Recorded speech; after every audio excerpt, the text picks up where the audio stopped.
You're listening to the smartest guys in marketing, the best show on the planet for client businesses to learn about traffic, funnels, sales, conversions, and marketing coolness. Chris and Taylor are the founders of Traffic and Funnels, a digital marketing consultancy helping you get paid clients from cold traffic daily. Now, here are your hosts, Chris and Taylor. How's it going, ladies and gentlemen? Welcome to the Smartest Guys in Marketing podcast. Yeah. Taylor's over here making really so ready. So today is going to be a great podcast to kick off the new year. And Taylor, do you want to tell them what we're talking about today? Why did you say to kick off the new year? Because it's the new year. It's all about a new you. 3 podcasts. It's the new year. This is like the 4th podcast of the new year. Oh, man. Okay. Semantics. Anyways, let's talk about getting more done by actually doing less stuff. Okay. Hold on. Before you shut this down and be like, these guys are a bunch of scam artists lying, little hillbillies preying on innocent inbred hillbillies. Dude, we have failed this repeatedly. Over and over. This has probably been our biggest mistake, honestly, to date in our business, is just doing too much, man. There's so much going on.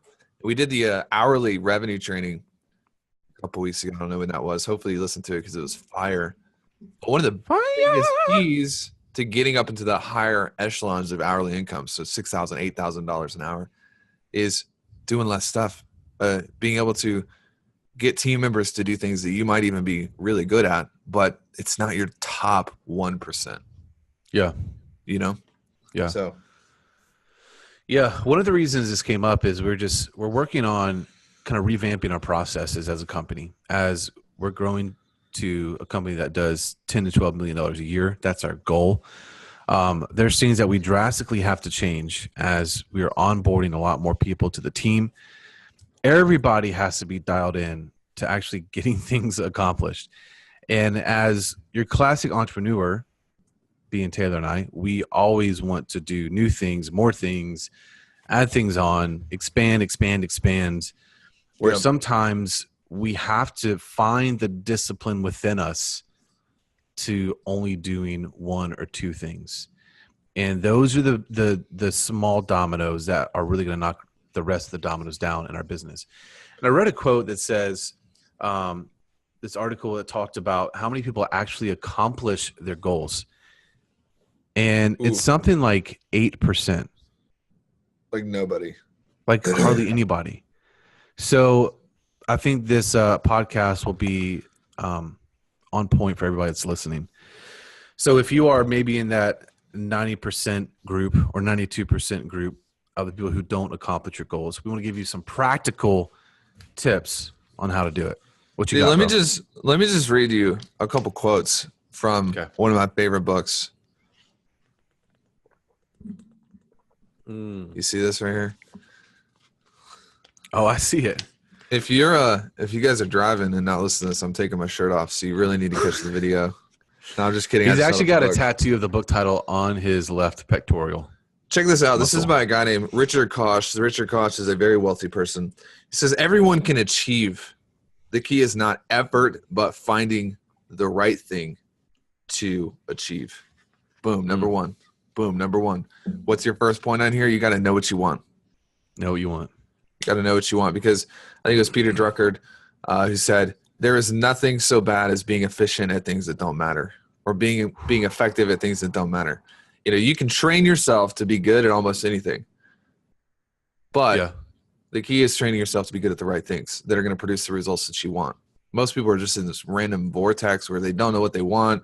They don't know when they want it. They've got absolutely zero clarity about what they're moving towards. And that's probably the biggest problem with what we're talking about. Yeah. Number 2. Give me a quote. Work in 90-day increments. This has been really helpful for us. Quarterlies. Yeah, because we're able to chunk it down and really break it down, work it backwards, so we can actually get things done. Yes. A lot of people are like, oh, what do I want to accomplish? What's my goal for the next 12 months? Yeah, you can have a big goal. Like our goal is 12 million in revenue. But how do we actually break that down and systematize it so we can get it done? Check this out. We've been conditioned. This is another quote from the book. We've been conditioned to think that high ambition, all right, high ambition, that means you want things and you have a big vision for your life. We've been conditioned to think that high ambition must go with thrusting hyperactivity, long hours, ruthlessness, the sacrifice of both self and others to the cause, and extreme busyness. But, somebody say but. B-U-T-T. But. No, B-U-T. But we pay dearly for this association of ideas. This combination is not necessary. Most great achievements are made through a combination of steady, consistent application and sudden insight. We have more time than we think we do. Whoo, doggy. Spitting fire from my lips. That's the thing. When you sit down and you're like, I have 365 days to accomplish this goal, this goal, this goal.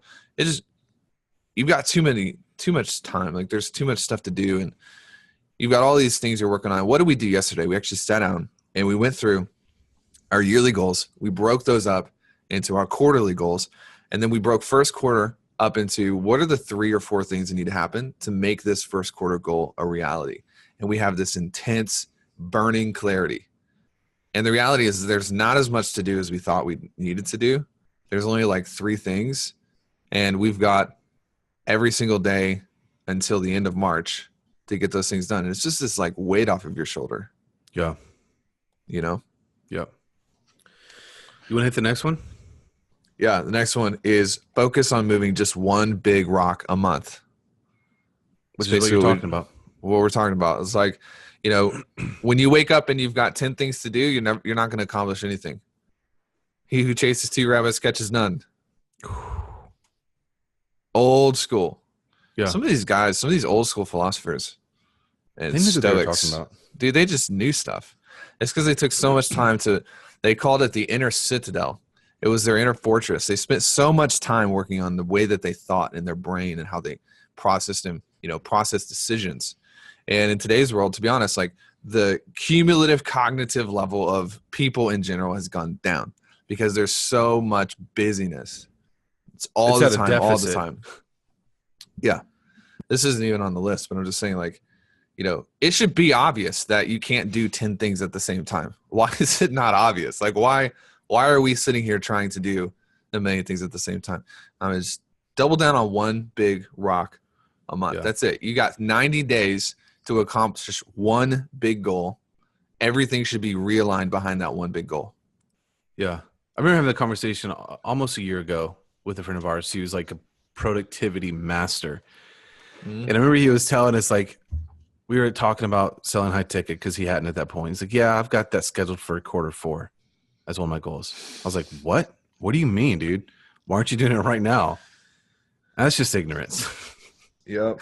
So focus on one thing, move that forward, accomplish that. And then once you get that done, then move on to the next thing. Cool. Let me get a quote before the next one. Hit it. Ready? Yeah. Just getting it ready. You are always more likely to win by rigging the odds in your favor than by striving to improve your performance. Let's just settle down and grasp the meaning of this. Here's the thing. You can work harder or you can work smarter. Everybody talks about this. Nobody really knows how to do it. One of the best ways to work smarter is this fourth point. I'm going to let you take it. Work backwards. So simple. So profound. Yeah. That's how you come up with your action plan. You actually work backwards. It's like, okay, if I need to hit 10 clients this month, what are the things I need to do that will get me to that point, and work backwards from there? So for example, for us, when we first started Traffic and Funnels, that was actually our goal. 10 clients. 10 clients. Yep. And so for us, it might have been 100 phone calls. And then it's like, okay, what do we need to do to get those 100 phone calls? We need so many clicks on our ads. We need so many opt-ins. We need so many people to watch our webinar. And that's how we build out our action plan to move that one big rock forward to accomplish that goal of 10 clients in a month. Yes. Dude, this Questions? is the beauty. This is the beauty of having a system. Like, really, like, this is the beauty when I forget who was it yesterday that posted they've got their second client from the system we built with her. She's freaking out. But it's I like, don't know, dude, but it's like, it happens so much. I can't keep track. Yeah, he's actually being serious. Like, the fact I can't remember her name is testament to that. But here's the deal: like, it becomes normal when it's systematized. And at first, it's really exciting. It's like, oh my God, this works. And then it's like, well, you just expect it to work. And it's like, if you want $100,000 in revenue for the month of February, then reverse engineer that. And what do your numbers look like? And you've got an actual system, a tangible system that has different KPIs and metrics. And you know that, okay, I'm going to have to spend, $750 a day to get $100,000 in revenue. And then when you go through that process, you've got a system. So you're not freaking out after week one when you've spent, $5,000. It's not a big deal. Yeah. You're not worried about it because it's kind of in your system. This is the beauty of having something that you can reverse engineer to hit your numbers. Yeah. Yeah. And it gives you something that you can build on. Yeah. And hit bigger goals. Yeah. Anything else to add to that before we move on? Nope. Let me get a last quote for the last one. I love how this is working out, by the way. It's just like, I love so it. Good. I love it more than you love it. Check this out. The last point is actually celebrate your accomplishments. And I'm going to let Chris talk about this because he's better at it than I am. But this is a quote that I've actually written down on a yellow pad, and it's on my desk, like right in front of me. It's a big deal for me. Most of our failures are in races for which others enter us. Most of our successes come from races that we ourselves wanted to enter. We fail to win most races because we enter too many of the wrong ones. Their races, not ours. This is why it's so important to start with the fundamentals in point one. Know what you want, because it's important that you're doing what you want, not what mommy and daddy want, not what brother Joe wants, not what cousin Billy wants. You're actually running a race that you're passionate and caught up in. And then it just gives you a unique perspective to be able to stop and smell the roses and pause and be grateful and have gratitude for that. That's good, dude. That's something that we've fought for a long time. Yep. Is that very thing. Yep. Yeah. So the last thing is celebrating your accomplishments. This is also something that we have a hard time with, being so driven. And if you're that person, you're that entrepreneur, you're so driven, you're always moving to the next thing. And it's good to, we call it normalizing your success, because it really catapults you out to bigger and higher goals and achievements that you want. But that can also become unhealthy, to where you have this thing to where your drive can also ruin you. And you have to take time to celebrate. And that could be something very small. It could be like buying yourself a new book, treating yourself to coffee, treating yourself to a nice steak, taking your wife or your husband out for dinner. Just the act of celebration, releases chemicals in your brain to where it's a release of pleasure. And that achievement is actually an important thing for you to recognize and give credence to and be okay with it. Because what it's going to do is going to feed you to want to win for the next level. Dude. Right? Whenever you achieve something and you actually take a moment to appreciate it, recognize it. Yes. Are you worshiping right now? I mean, this is it, dude. This is freaking it. This is performance psychology 101. Because all this is bi-directional. It loops. It just loops over and over and over again. Like, case in point, like, dude, last year, we do this all the time. Like, we set goals that we have that we're not going to actually go do until we hit a certain point in business. Right now, man, I'm going to buy a Jeep this year. It's just, I have enough money to buy, like, I can go buy one right now, but I'm not going to go buy one every day at least. I'm not going to get one until I hit a certain amount of cash in my personal bank account. Yeah. Well, what is that doing? Like, I know what I want. I'm going to work the finances on my personal side. This has nothing to do with business. This is, I just want a Jeep to drive around and look cool. But I'm also setting a milestone that I have to achieve. And then what I want is we're going to go celebrate by buying a Jeep. We did this last year. We're going to get houses at a certain point, hit the point, bought the houses. Like, we're doing this all the time. And what happens is it's cyclical. When you finish one thing, it makes you all that more excited and committed to the next thing. And it just loops, you know? And if you, there are a lot of people that I feel like just, they force what they want, but they're not hacking their own motivation this way. Yeah.